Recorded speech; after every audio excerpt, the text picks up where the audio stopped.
Welcome back to పందెంకొళ్ళు.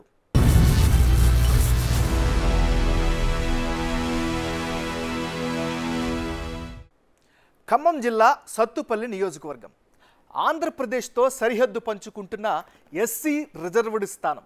మాజీ ముఖ్యమంత్రి జలగం వెంగళరావు ఇక్కడి నుంచి ప్రాతినిధ్యం వహించారు. అతని కుమారులు జలగం ప్రసాదరావు, జలగం వెంకట్రావు కూడా విజయం సాధించారు. ఉమ్మడి ఖమ్మం జిల్లా వ్యాప్తంగా మంచి ప్రభావం ఉన్న తుమ్మల నాగేశ్వరరావు గతంలో సత్తుపల్లిలో సత్తా చాటారు. ఎస్సీ రిజర్వ్డ్ స్థానంగా మారిన తర్వాత సండ్ర వెంకట వీరయ్య వరుస విజయాలు సాధిస్తున్నారు. 2009 నుంచి 3 సార్లు గెలిచి హ్యాట్రిక్ కొట్టారు. 3 సార్లు టీడీపీ నుంచే గెలిచిన సండ్ర గత ఎన్నికల తర్వాత బీఆర్ఎస్లోకి ఫిరాయించారు. వచ్చే ఎన్నికల్లో గులాబీ పార్టీ టికెట్ దక్కించుకున్నారు. మరోవైపు తుమ్మల నాగేశ్వరరావు కాంగ్రెస్ పార్టీలో చేరడం వల్ల రాజకీయ ముఖచిత్రం పూర్తిగా మారిపోయే అవకాశాలు కనిపిస్తున్నాయి. గతంలో సత్తుపల్లిలో 3 సార్లు ఎమ్మెల్యేగా పనిచేసిన అనుభవం, అతని ఇన్ఫ్లుయెన్స్ హస్తం పార్టీకి కలిసి వచ్చే సూచనలు కనిపిస్తున్నాయి. కాంగ్రెస్ అభ్యర్థిగా మట్టా దయానంద్, విజయ్ కుమార్ టికెట్ రేసులో ఉన్నారు. ఇక్కడ మరో ఇంట్రెస్టింగ్ విషయం ఏమిటంటే టీడీపీ పోటీ చేయకపోతే దాదాపు 15,000 వరకు ఉన్న ఆ పార్టీ ఓటు బ్యాంకు తుమ్మల సపోర్టుతో కాంగ్రెస్ పార్టీ దక్కించుకునే అవకాశాలు కనిపిస్తున్నాయి. మరి వచ్చే ఎన్నికల్లో ప్రజా తీర్పు ఏ విధంగా ఉండబోతోంది? బిగ్ టీవీ ఎక్స్క్లూజివ్ ఎలక్షన్ సర్వేలో ఏం తేలిందో ఓసారి చూద్దాం. అయితే ఆ డీటెయిల్స్లోకి వెళ్లే ముందు 2018 ఎన్నికల ఫలితాలను ఓసారి పరిశీలిద్దాం. 2018 ఎన్నికల్లో ఈ నియోజకవర్గం నుంచి సండ్ర వెంకట వీరయ్య వర్సెస్ పిడమర్తి రవి, వీళ్ళిద్దరి మధ్య ప్రధానంగా పోటీ జరిగింది. ఆ ఎన్నికల్లో తెలుగుదేశం పార్టీకి 50%, బీఆర్ఎస్కు 41%, ఇతరులకు 9% ఓట్లు దక్కాయి. అంటే గత ఎన్నికల్లో మహాకూటమిలో భాగంగా తెలుగుదేశం పార్టీ అభ్యర్థిగా పోటీ చేసిన సండ్ర వెంకట వీరయ్యకు 50% ఓటు షేరుతో 1 లక్షకు పైగా ఓట్లు వచ్చాయి. బీఆర్ఎస్ క్యాండిడేట్గా బరిలో దిగిన పిడమర్తి రవికి 41% ఓటు షేరుతో 81,000 ఓట్లు దక్కాయి. మిగతా అభ్యర్థులు పెద్దగా ప్రభావం చూపించలేకపోయారు. ద్విముఖ పోరులో సండ్ర వెంకట వీరయ్య 9% ఓటు షేరు వ్యత్యాసంతో 19,000కు పైగా ఓట్ల మెజారిటీతో గెలిచారు. ఆ తర్వాత బీఆర్ఎస్ పార్టీలోకి ఫిరాయించారు. వచ్చే ఎన్నికల్లో సిట్టింగ్ అభ్యర్థిగా టికెట్ సాధించారు. మరి కాంగ్రెస్ పార్టీ నుంచి ఎవరు రంగంలోకి దిగనున్నారు? ఎవరు అభ్యర్థులుగా ఉంటే ఫలితాలు ఏ విధంగా వచ్చే అవకాశాలు ఉన్నాయి? అభ్యర్థుల అనుకూల ప్రతికూల అంశాలేమిటో ఇప్పుడు చూద్దాం. బీఆర్ఎస్ పార్టీకి చెందినటువంటి నాయకుడు సండ్ర వెంకట వీరయ్య. మరి సండ్ర వెంకట వీరయ్యకు సంబంధించి రానున్న ఎన్నికల్లో అనుకూలంగా నిలిచేటటువంటి అంశాలు, ప్లస్ పాయింట్స్ ఏంటో ఒకసారి పరిశీలిద్దాం. 1994లో పాలేరు నుంచి సిపిఎం అభ్యర్థిగా గెలిచారు. అక్కడి నుంచి రాజకీయ ప్రస్థానాన్ని కొనసాగిస్తూ ఉన్నారు. ఇది రాజకీయంగా కలిసొచ్చే అంశం. టీడీపీలో చేరి 2009 నుంచి సత్తుపల్లి నియోజకవర్గంలో హ్యాట్రిక్ విజయాలు సాధించి తన సత్తా చాటుకున్నారు. పార్టీ కేడర్, ప్రజలతో మంచి సంబంధాలు కలిగి ఉన్నటువంటి నాయకుడు, ఆర్థిక సాయం చేయడంలో ముందు ఉండేటటువంటి నేచర్, ఇవన్నీ కూడా ప్లస్ పాయింట్స్. నియోజకవర్గంలో కొంతవరకు అభివృద్ధి పనులు చేశారు అనేటటువంటి అభిప్రాయం కూడా కనిపిస్తుంది. ముఖ్యంగా సత్తుపల్లి ఆసుపత్రి 100 పడకలకు అప్గ్రేడ్ చేయడం, కొత్త మున్సిపల్ కార్యాలయం, దోబీఘాట్ల నిర్మాణం, మినీ ట్యాంక్ బండి నిర్మాణం, సెంట్రల్ లైటింగ్, పిహెచ్సిల అప్గ్రేడేషన్, రైతు వేదికల నిర్మాణ పనులు జరగడం, ఇవన్నీ కూడా సండ్ర వెంకట వీరయ్యకు ప్లస్ పాయింట్స్గా చెప్పుకోవచ్చు. మరి ఈయనకి సంబంధించినటువంటి మైనస్ పాయింట్స్ ఏంటో ఇప్పుడు పరిశీలిద్దాం. 3 సార్లు ఎమ్మెల్యేగా వ్యతిరేకత ఎదురయ్యే ఛాన్సెస్ అయితే ప్రధానంగా కనిపిస్తోంది. నెక్స్ట్, తెలుగుదేశం పార్టీలో గెలిచి బీఆర్ఎస్కి ఫిరాయించారు అనేటటువంటి ఒక అపవాదు కూడా ఇంకొక మైనస్గా చెప్పుకోవచ్చు. పొంగులేటి సపోర్ట్ ఉండకపోవడం, తుమ్మల కాంగ్రెస్లో చేరడం కూడా ఈసారి మైనస్ అయ్యేటటువంటి అంశంగా కనిపిస్తుంది. ఎన్నికలకు ముందే అభివృద్ధి పనుల్లో కదలిక రావడం కూడా ఎన్నికల స్టంట్గా కూడా అర్థం చేసుకునే అభిప్రాయం ఉంది. ఇక గత ఎన్నికలకు ముందు ఇచ్చిన హామీలు పూర్తి స్థాయిలో నెరవేర్చకపోవడం, ముఖ్యంగా సింగరేణి పరిధిలో పేలుళ్లతో జనం ఆందోళన చెందుతున్నారు. అధ్వానంగా రోడ్లు పరిస్తుంది, డ్రైనేజీ సమస్యలు కొనసాగుతున్నాయి, పీజీ కాలేజీ హామీ కూడా నెరవేర్చకపోవడం, ఇలాంటి హామీల విస్మరణ కూడా మైనస్ అయ్యే అవకాశం ఉంది. ఏదేమైనా ఇది ఈయనకి సంబంధించినటువంటి ప్లస్లు మైనస్లు. కాంగ్రెస్ పార్టీకి చెందినటువంటి నాయకుడు మట్టా దయానంద్.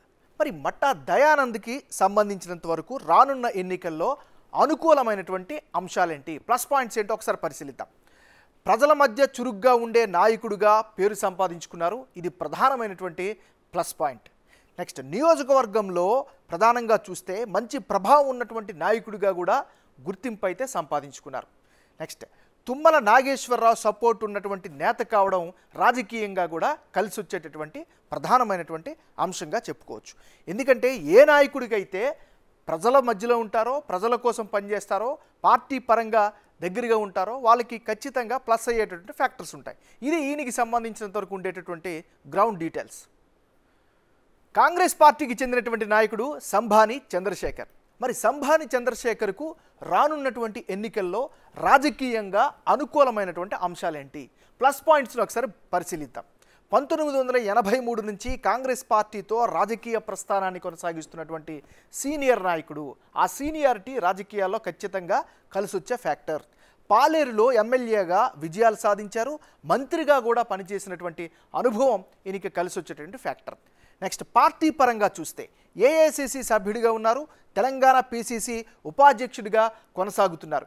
ఇదంతా కూడా పార్టీ పరంగా రాజకీయాలుగా కలిసి వచ్చేటువంటి అంశం. ఇది సంభాని చంద్రశేఖర్కి సంబంధించినటువంటి పాజిటివ్ ఫ్యాక్టర్స్. మరి ఈయనకి సంబంధించిన మైనస్ పాయింట్స్ ఏంటో ఇప్పుడు పరిశీలిద్దాం. పాలేరు ఎమ్మెల్యేగా అభివృద్ధి చేయలేదు అనేటటువంటి ఒక అపవాదైతే ఈయన పట్ల కనిపిస్తోంది, వినిపిస్తోంది. ఇది మైనస్ అయ్యే ఛాన్స్ ఉంది. ఇది ఈయనకి సంబంధించినంత వరకు ఉండేటటువంటి ప్లస్లు మైనస్లు.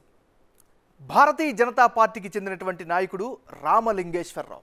మరి రామలింగేశ్వరరావుకి రానున్న రోజుల్లో పొలిటికల్గా కలిసి వచ్చేటువంటి అంశాలేంటి, ప్లస్ పాయింట్స్ ఏంటో ముందుగా పరిశీలించినట్లయితే సత్తుపల్లి నియోజకవర్గం భారతీయ జనతా పార్టీ ఇన్ఛార్జిగా వ్యవహరిస్తున్నారు. ఇది పార్టీ పరంగా కలిసి వచ్చేటటువంటి అంశం. నెక్స్ట్ ప్రజాపక్షంలో చూస్తే ప్రజల మధ్య కొంతవరకు యాక్టివ్గా ఉంటారు అనేటటువంటి అభిప్రాయం నంబూరు రామలింగేశ్వరరావు పట్ల వినిపిస్తుంది. ఇవన్నీ కూడా పాజిటివ్ ఫ్యాక్టర్స్గా చెప్పుకోవచ్చు. మరి ఈయనకి సంబంధించినటువంటి మైనస్ పాయింట్స్ ఏంటో ఒకసారి గమనిస్తే నియోజకవర్గంలో అంతగా గుర్తింపు లేకపోవడమే ప్రధానమైనటువంటి మైనస్గా చెప్పుకోవచ్చు. ఇక పార్టీ పరంగా చూస్తే బీజేపీని ప్రజలు పెద్దగా ఆదరించక అవకాశం ఉంది. ఇది ఈయనకి సంబంధించినంత వరకు ఉండేటటువంటి ప్లస్లు మైనస్లు. ఈ నియోజకవర్గంలో అభ్యర్థుల పరంగా ప్లస్ మైనస్ పాయింట్స్ ఇప్పటి వరకు పరిశీలించాం. మరి కులాల వారీగా ఓటర్ల మద్దతు ఏ విధంగా ఉందో ఇప్పుడు ఒకసారి చూద్దాం. ఈ నియోజకవర్గ పరంగా చూస్తే ఎస్సీ సామాజిక వర్గం 27% మంది ఉన్నారు. అందులో మాదిగులు 80% మంది ఉంటే మాలలు 20% మంది ఉన్నారు. ఇక యాదవులు 14%, ఎస్టీలు 13%, గౌడ్స్ 11% ఉంటే ముదిరాజులు 9%, ఒడ్డెర సామాజిక వర్గానికి చెందినటువంటి ప్రజలు 8% మంది ఉన్నారు. అంటే ఓవరాల్గా సత్తుపల్లిలో ఎస్సీలు 27% మంది ఉన్నారు. వాళ్ళలో మాదిగులు 80% మంది వరకు ఉంటే మాలలు 20% మంది ఉన్నారు. వారి మద్దతుని కనుక గమనిస్తే అధికార పక్షమైన బీఆర్ఎస్ పార్టీకి 40%, కాంగ్రెస్కు 45%, తెలుగుదేశం పార్టీకి 10%, ఇతరులకు 5% చొప్పున సపోర్ట్ చేస్తున్నారు. ప్రభుత్వ వ్యతిరేకత సండ్రకు మైనస్ కానుండగా సంభాని చంద్రశేఖర్, మట్టా దయానంద్ వ్యక్తిగత ఇమేజ్ దళితుల ఓటర్లకు ఆకట్టుకుంటోంది. టీడీపీ నుంచి అభ్యర్థులు పోటీలో ఉండకపోతే పొంగిలేటి శ్రీనివాసరెడ్డి, తుమ్మల నాగేశ్వరరావు ప్రభావం వల్ల ఆ 10% ఓట్ షేర్ కూడా కాంగ్రెస్ పార్టీకి దక్కనుందని బిగ్ టీవీ ఎలక్షన్ సర్వేలో తేలింది. 13% మంది ఎస్టీల్లో బీఆర్ఎస్కు 35%, కాంగ్రెస్కు 45%, టీడీపీకి 15%, ఇతరులకు 5% అండగా నిలుస్తున్నారు. ఇక 14% మంది యాదవుల విషయానికి వస్తే వాళ్ళలో గులాబీ పార్టీకి 35%, హస్తం పార్టీకి 40%, తెలుగుదేశం పార్టీకి 15%, ఇతరులకు 10% మద్దతుగా ఉంటున్నారు. 11% మంది ఎస్టీల్లో అధికార పార్టీకి 40%, హస్తం పార్టీకి 40%, తెలుగుదేశం పార్టీకి 15% మంది సపోర్ట్ ఇస్తే ఇతరులకు 5% మంది సపోర్ట్ చేస్తున్నారు. ముదిరాజులు 9% మందిలో బీఆర్ఎస్ పార్టీకి 35%, కాంగ్రెస్కు 50%, తెలుగుదేశం పార్టీకి 10%, ఇతరులకు 5% చొప్పున మద్దతు ఇస్తున్నారు. ఇక 8% మంది వడ్డెర్లలో బీఆర్ఎస్కు అనుకూలంగా 40% మంది ఉంటే కాంగ్రెస్ పార్టీకి 45% మంది మద్దతు ఇస్తున్నారు. తెలుగుదేశం పార్టీకి 10%, ఇతరులకు 5% అండగా నిలుస్తున్నారని బిగ్ టీవీ సర్వేలో వెల్లడైంది. ఒకవేళ సత్తుపల్లిలో తెలుగుదేశం పార్టీ అభ్యర్థి గనక పోటీ చేయకపోతే ఆ ఓట్ షేర్ మొత్తం తుమ్మల ప్రభావం వల్ల కాంగ్రెస్ పార్టీకి బదిలీ అయ్యే అవకాశాలైతే స్పష్టంగా కనిపిస్తున్నాయి. ఇది ఈ నియోజకవర్గానికి సంబంధించినటువంటి క్యాస్ట్ పాలిటిక్స్. సండ్ర వెంకట వీరయ్య, మట్టా దయానంద్ మధ్య పోటీ గనక జరిగితే రిజల్ట్స్ ఏ విధంగా ఉండొచ్చో ఒకసారి పరిశీలిద్దాం. సండ్ర వెంకట వీరయ్య వర్సెస్ మట్టా దయానంద్ విజయ్ కుమార్, వీళ్ళిద్దరి మధ్య గనక ప్రధానంగా పోటీ జరిగితే అప్పుడు బీఆర్ఎస్ పార్టీకి 44%, కాంగ్రెస్కు 46%, ఇతరులకు 10% ఓట్లు దక్కే ఛాన్సెస్ ఉన్నాయి. అంటే ఈ ఇద్దరి మధ్య పోటీ జరిగితే బీఆర్ఎస్ అభ్యర్థి సండ్ర వెంకట వీరయ్యకు 44% ఓట్ షేర్ దక్కనుంది. కాంగ్రెస్ క్యాండిడేట్ మట్టా దయానంద్కు 46% ఓట్లు వచ్చే ఛాన్స్ ఉంది. ఇతరులకు 10% ఓట్లు రానున్నాయి. ఈ 10% ఓట్లు కూడా టీడీపీ అభ్యర్థి పోటీ చేస్తే ఆ వైపు మొక్కు చూపే ఓటర్లే, లేదంటే వాళ్ళు కాంగ్రెస్ వైపు ఉండే అవకాశం ఉంది. తుమ్మల నాగేశ్వరరావుతో పాటు పొంగులేటి ప్రభావం ఈ 10% ఓటర్లపై ఉండనుంది. మట్టా దయానంద్కు వరుస ఓటములు సానుభూతి దక్కనుండగా సండ్రకు హ్యాట్రిక్ ఎమ్మెల్యేగా పనితీరుపై జనంలో అసంతృప్తి అయితే కనిపిస్తోంది. ఇదే సమయంలో గత ఎన్నికల్లో టీడీపీ నుంచి గెలిచి బీఆర్ఎస్లో చేరడం పట్ల నియోజకవర్గ ప్రజలు ఆగ్రహంగా కనిపిస్తున్నారు.